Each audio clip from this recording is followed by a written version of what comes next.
Hello and welcome everyone. I'm Blue Jay, and this is my YouTube channel for War Dragons, and this is part 2 of my Atlas training video.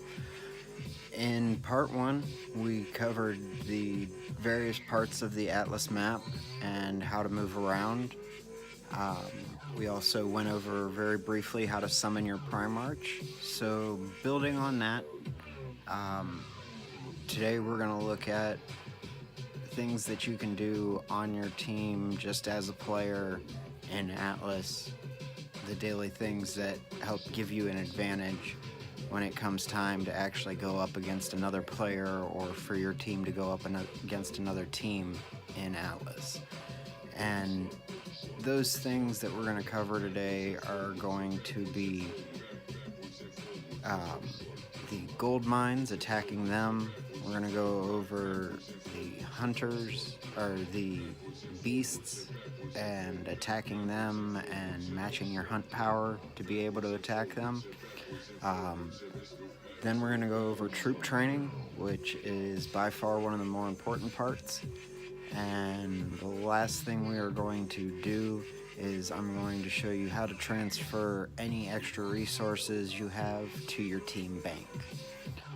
So,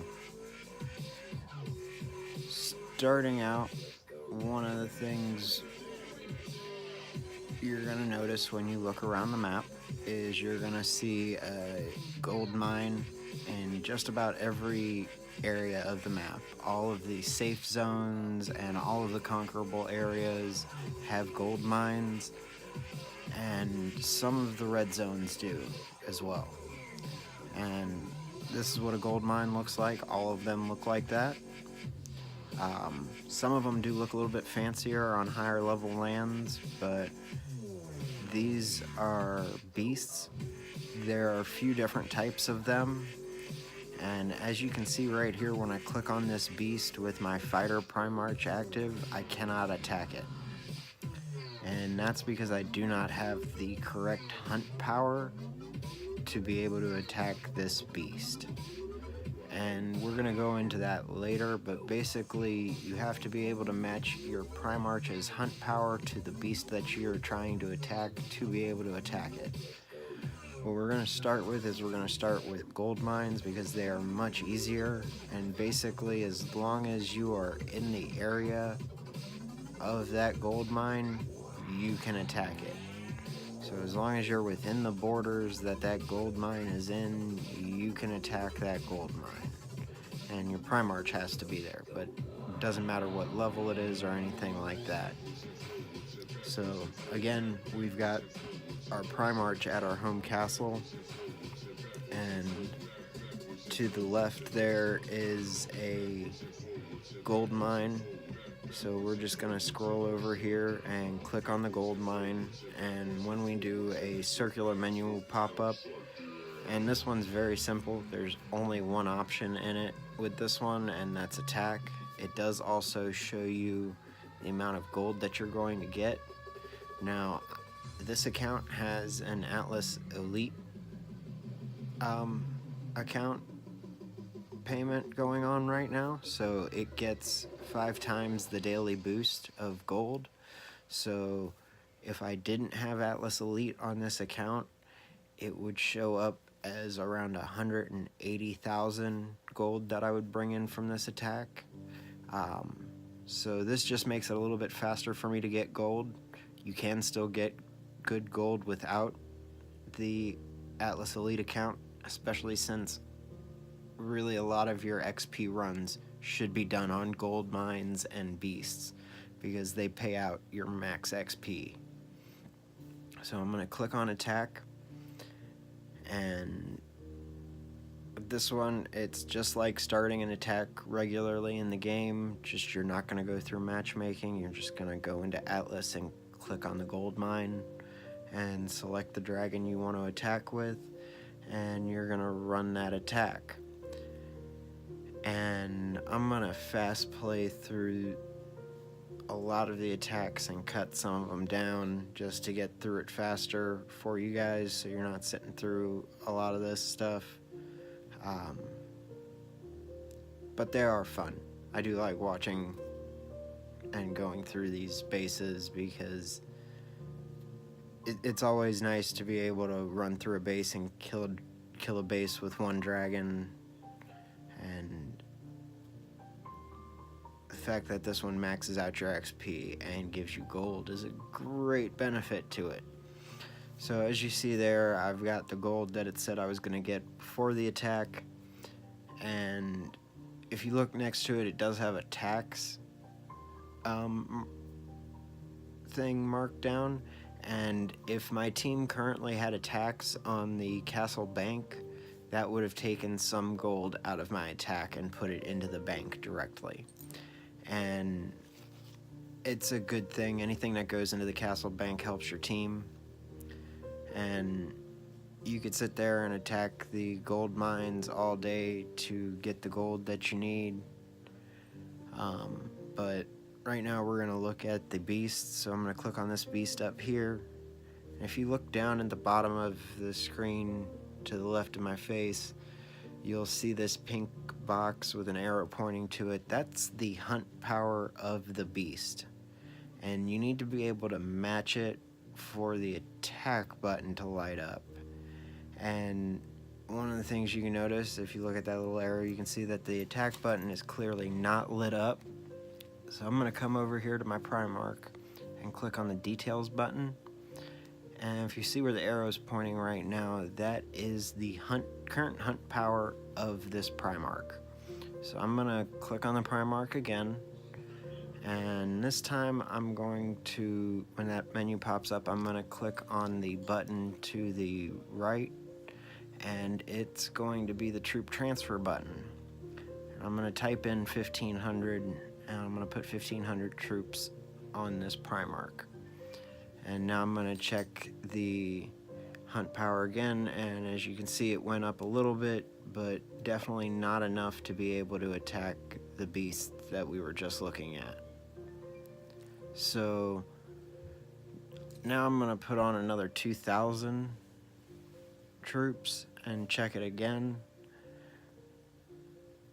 You could put on up to 4,000 troops without really wasting any, but if you put on more than 4,000 and you go to attack somebody, you're going to waste troops.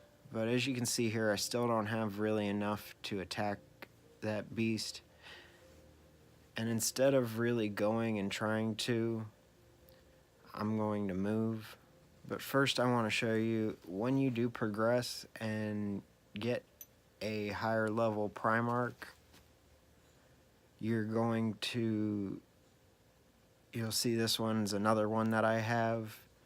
And when I click on it and make it my active primarch, I can attack that. I'm not going to do that right now. I'm going to show you how to find a beast that you can attack with your fighter. So I'm going to go back and click on the fighter primarch to activate it again. And I'm going to come over to this safe zone area, and I'm going to look for a good beast. And there's a level 6 that I want to hit, so I'm going to click on the castle and click move. And as soon as my primarch moves to that area, I can attack that level 6 beast. And this is another one that I'm going to fast play through, but you can see down at the bottom I clearly match or exceed the hunt power, and the attack button's lit up. So I'm going to run this attack. And again, it's a great thing to watch, but I'm going to fast play through this one again. And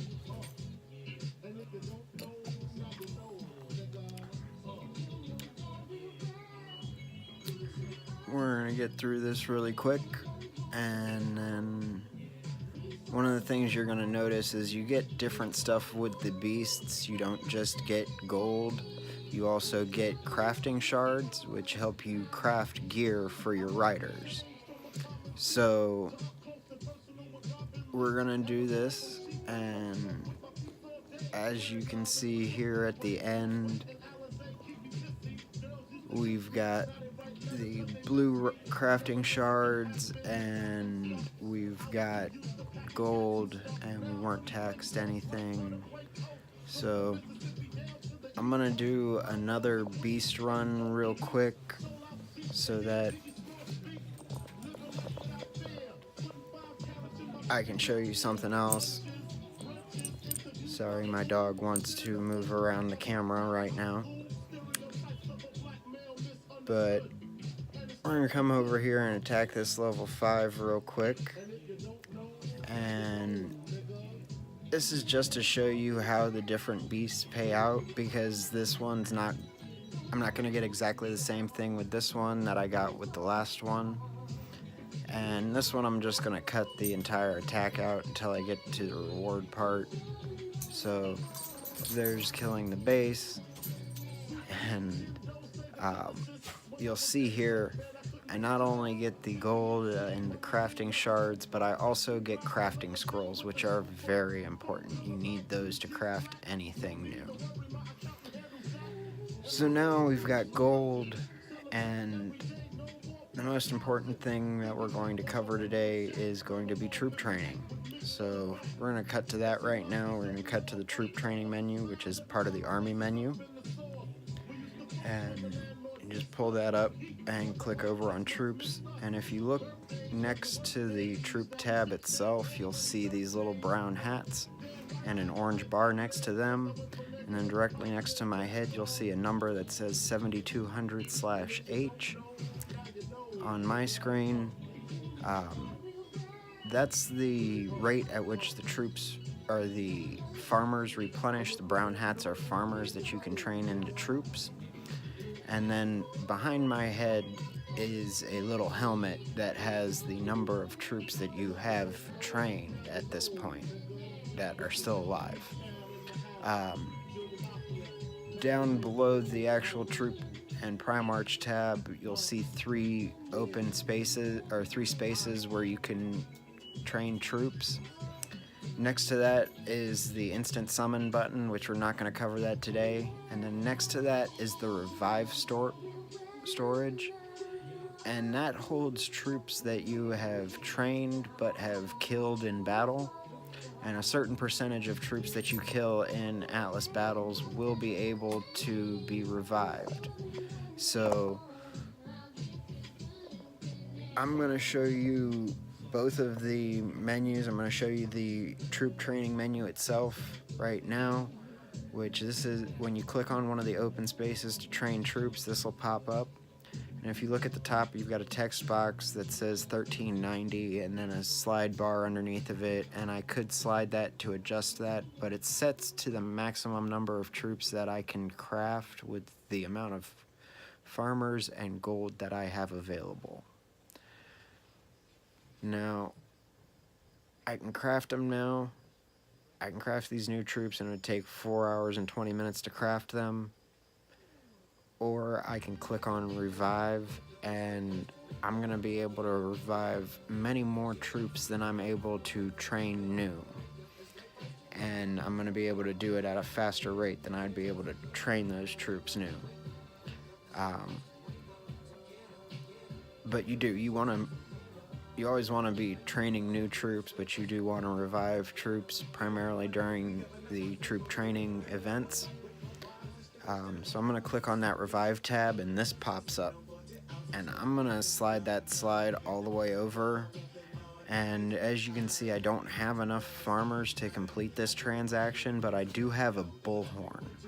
And the bullhorn is what pops up when it says I need one bullhorn for the missing brown hats, and I've got one available right now, so I'm going to use it to max out this transaction.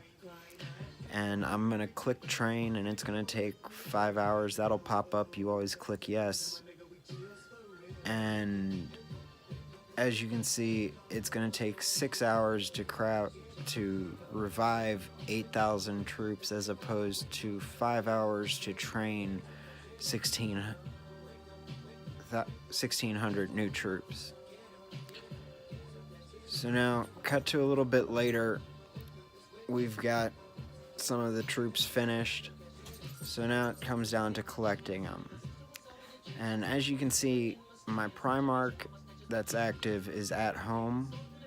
And if I collected my troops now, it would go straight to that primarch. So what I'm going to do is I'm going to come over to this castle, click on it, and click on Set Home.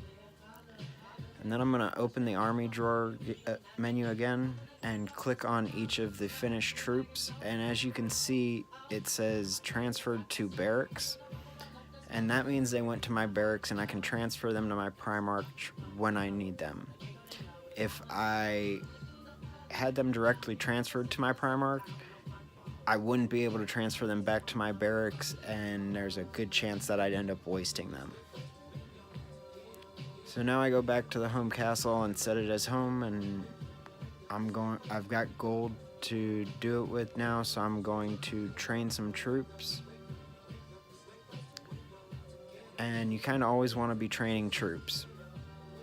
And now, last thing is what to do with the extra gold when you don't have any farmers to train into troops. You click on your home castle, click on Manage, and you're going to click on the bank. And then behind my head there's a button that says Donate to Team Bank, and you're going to click on that and this will pop up. And you can use the slide or you can type in how much you want to transfer. And then you're going to click on this button that's also cut off behind my head slightly, but it says donate and has a timer that says 20 minutes. And it'll take 20 minutes for your donation to reach the bank, but it's a place where it's safe and your team's leadership can then give it back to you if you need it. And if somebody else needs it more than you, they can also redistribute it to them as they see fit. It's really one of those spaces you want to have a good team for. But having players donate to the bank consistently is a very important thing. It helps with the different events in Atlas, like the building event and the feeding event, having that wood and that food there to distribute to the team as they need it through that event. And then gold helps to upgrade the castle. And it's very important to have a strong castle. That's all we're covering today. I really hope that was helpful for everybody. If you have any questions or want to request anything be a topic in one of my future videos, please leave a comment. You can also find me in the War Dragons Info Academy now. I've just been made a new professor there, so I will be making some courses there and doing some videos for them as well. But I thank you guys for watching, and have a great day. And I'll catch you on the next one, so stay tuned.